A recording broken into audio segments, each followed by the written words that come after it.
Today let's learn how to sound more polite in English. Don't say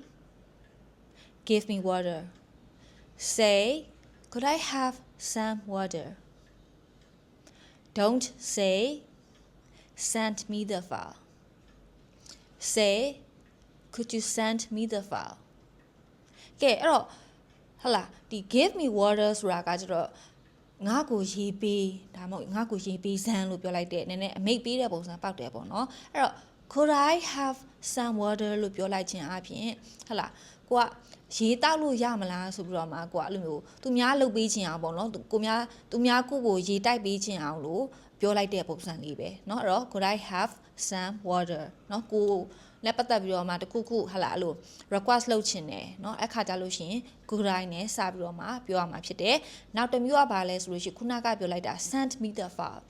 send me the file ကဘာလဲဆိုရှင်ငါ့ကို file ပို့လိုက်စမ်းเนาะဘယ်သူမှကိုယ့်ကိုအဲ့လိုအမေပေးလို့ပုံစံမျိုးပြောရင်ဘယ်သူမှမကြိုက်ဘူးအဲ့တော့ဘယ်လိုပြောမလဲ could you send me the file เนาะ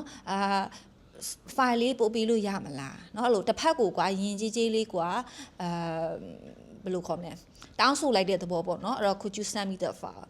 ဟုတ်ပြီเนาะအဲ့တော့ဘာလဲဆိုလို့ရှင် could I ဒါမှမဟုတ် could you အဲ့လိုမျိုးပုံစံလေးနဲ့မှာကိုကယဉ်ကျေးကျေးဖြစ်သွားအောင်လို့စကားလေးတွေကိုပြောလို့ရပါတယ်ရှင်အဲ့တော့ now repeat after me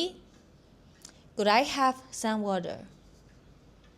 could you send me the file great job အဲ့တော့ဟာလာအင်္ဂလိပ်စာကိုပုံမှန်လေးလေ့ကျင့်လေ့လာเนาะအဲ့လိုပုံမှန်လေးရေးကျင့်ပြောကျင့်လုပ်လို့ရှိရင်ကိုယ့်ရဲ့ English skills ကပုံမှန်လေးပဲဟာလာ